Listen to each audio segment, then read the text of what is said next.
Today we are going to start class 9th first history chapter, which is French Revolution. This is a very interesting chapter if you try to learn it by a story format instead of just by hearting everything.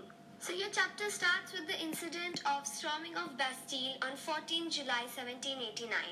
So what happened here was on 14 July 1789, 700 citizens stormed into the palace of Bastille.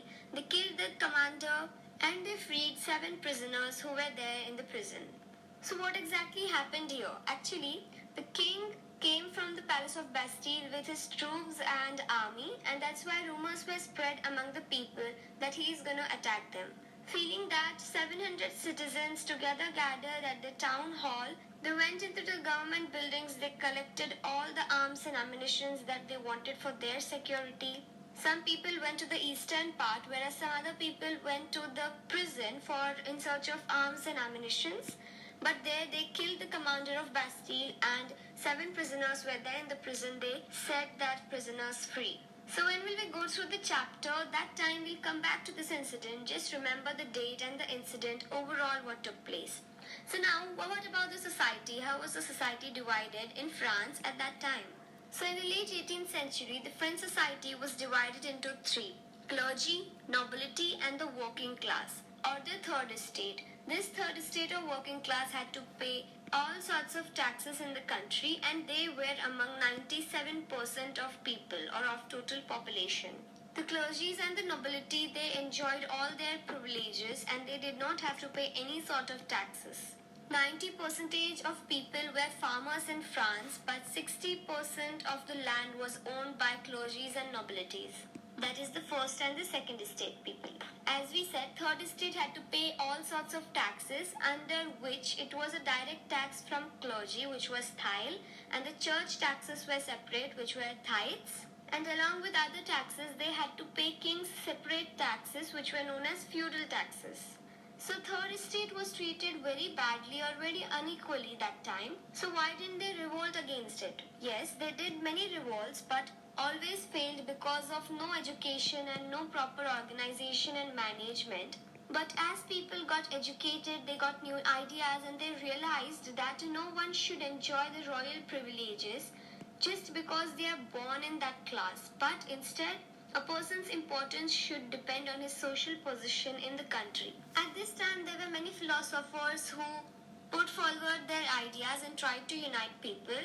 Jacques, Rousseau, John Locke and Montesquieu were some of them. These philosophers wanted freedom, equality and a government which gives equal opportunity to all. So now we saw about the people. Now what about the king? France was again under monarchy at that time. So in 1774, king was Louis XVI.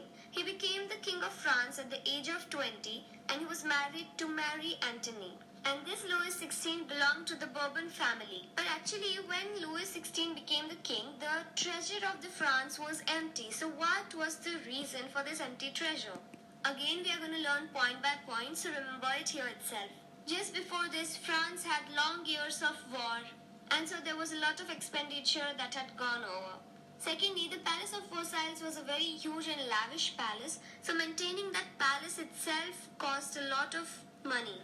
In the war years, France had helped 13 American colonies to get freedom from Britain, and Britain was France's old enemy. Because of too many wars and all, France was already in debt for more than 2 billion livres, which was the currency at that time, and because of which lenders increased the rate of interest to 10% on all the loans, which was very high. Other than all these factors, the regular expenses on army, their maintenance, courts, universities, government schools, offices and all also caused a lot of expenditure. So because of all this, king planned to increase the taxes. But already the third estate was facing a lot of trouble in paying the original taxes that they already had to pay. And now if the king had increased more taxes, it would have become a headache for them. At the same time, subsistence crisis had also hit France. So what's this? For understanding this, we have to go a little back to 1715. In 1715, the population of France was 23 million, and in 1789, the same population of France was 28 million.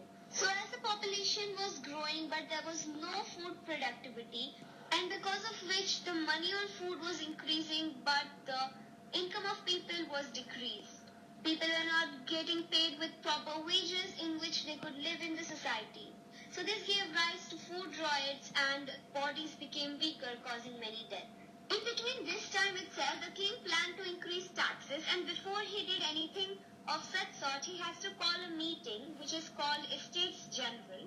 So Estate General is a meeting which is called only by a monarch. A monarch can only call it. It is a political party in which all the three estates send their representatives. So on 5th May 1789, such meeting was called by Louis XVI, and there 300 members came from the first estate, 300 members from the second estate, and 600 members from the third estate. Everyone had one vote and one value, because of which third estate were not happy as they were 600, but the clergies and nobilities and the king's people together were more in number than them, and so these high class people together never wanted that their any privileges should go to the third class people. And so these third estate people got angry and they just left the meeting at that day, as then their demands could never be fulfilled. So on 20 June 1789, the people of third estate, they gathered in an indoor tennis court and said that we will not move until we make a constitution for France, in which they wanted to limit the powers of the king, and they declared themselves as the National Assembly.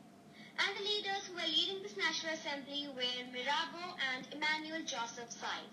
The king did not like this National Assembly. Of course, why would he want his powers to be limited by someone? But still, king had to recognize the National Assembly because it was a revolt of the whole third estate of France, and they were great in number. And if he didn't do that, it might have led to a big revolt or a big struggle. So he didn't want anything of that sort to happen. So the king had to recognize the National Assembly, and he agreed that his powers will be limited, and the clergies and the nobilities lost the privileges of collecting tithes, that were the taxes, and the land which was owned by them was confiscated and distributed among the farmers. Abolition of feudal system was done. All the feudal taxes were abolished. And in 1791, Constitution was made for France by National Assembly, in which the king's powers were divided into legislative, executive, and judiciary. This National Assembly had all the law-making powers, which was indirectly elected by the people. So did all the people in France had voting rights? No, it was not like that. The society was divided into two types of citizens, active citizens and passive citizens. Under active citizens, there were only men with 25 years and above, and the men who could pay more than 3 days of a laborer's wage.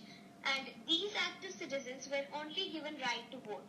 Other than these, women's children, the men below 25 years, and the men who could not pay 3 days laborer's wage were considered passive citizens, and they did not have any right to vote.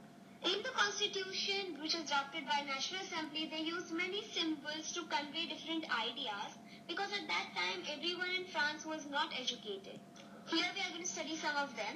According to the constitution, broken chains indicated freedom of slaves, that the slaves are free from now. Bundle of rods indicated that unity is our strength. Eye in a lighted triangle indicated that knowledge is our power. The sceptre indicated royal power. Snake as a ring indicated eternity. The Phrygian cap again indicated that the slaves are free. The woman wearing blue, white, red dress indicated the national colors of France. Another winged woman here indicated that equal law is there for all, and the law tablet indicated all are equal before the law.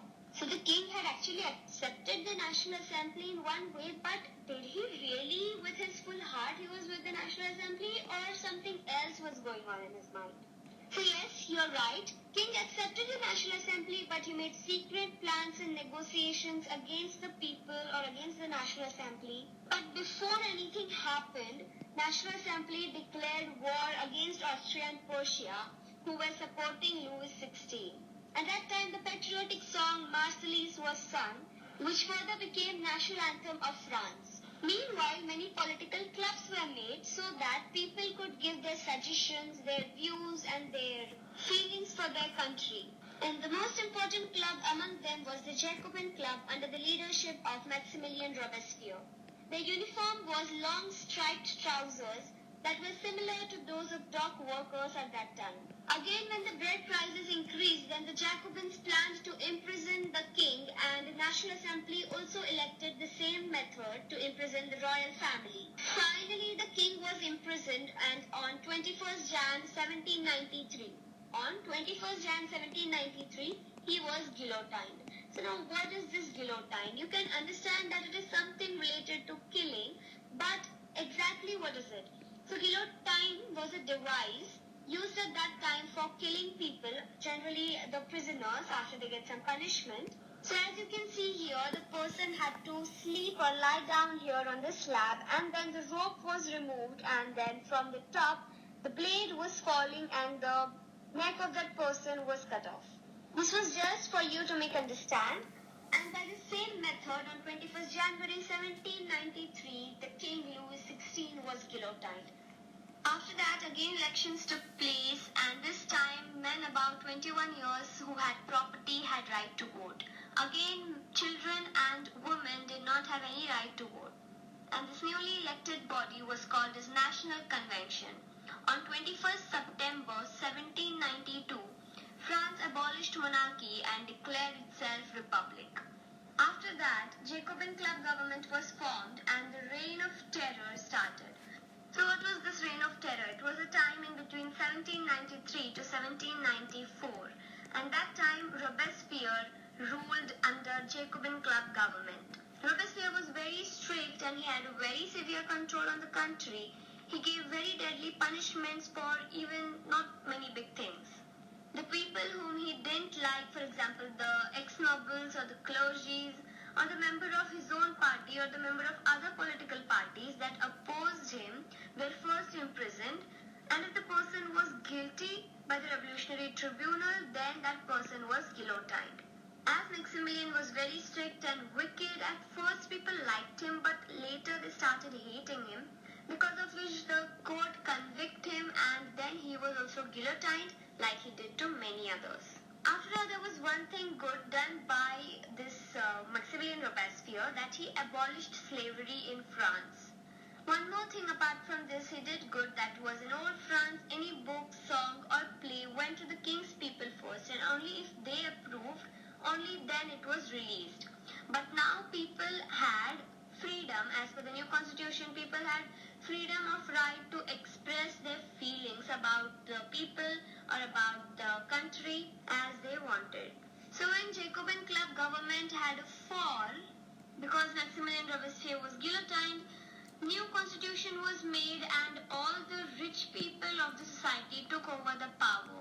And all those who had property had right to vote, and this time some privileges were also given to women.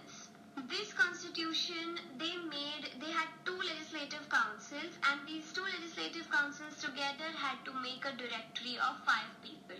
But both of these had many clashes, often between each other, which led to political instability, and Napoleon took advantage of this and became the King of France in 1804. But before going there, we have a part of women's role. Anything women did in this full revolution? So yes, women played an important role here. They also formed many political clubs, and the most famous of their club was Society of Revolutionary and Republican Women. They protested for voting rights, that the voting rights should also be given to them. They should also get education, they should be able to work, they should have better wages for their works, and they should be able to marry with their will. They should also have proper job security. And when another constitution was formed at the time of National Convention, women were also granted certain laws. Now coming back to Napoleon, when the legislative councils and directory had clashes, there was a political instability, because of which Napoleon took advantage and became the new king of France. So after having these many revolutions, finally again monarchy was set up in France. Napoleon was a good leader, and he is considered the modernizer of Europe, as he made several new laws to protect the rights of people. He gave right to public property. He introduced many uniform systems of weights and measures. He improved the transport and communication system. He made new uniform and administrative centers. But there were many negative things also done by Napoleon, about which you will be learning in next year. You don't have to learn about it in detail now. So later people became sad because of Napoleon's rule. But then, finally in 1815, Napoleon was defeated in the Battle of Waterloo. So that's all for today. Hope you understood all the concepts thoroughly. I wish you all the best and thank you. And if you found the video helpful, please hit the like button. Share it with your friends and family maximum as possible and subscribe to my channel. Also do comment and tell me how do you feel.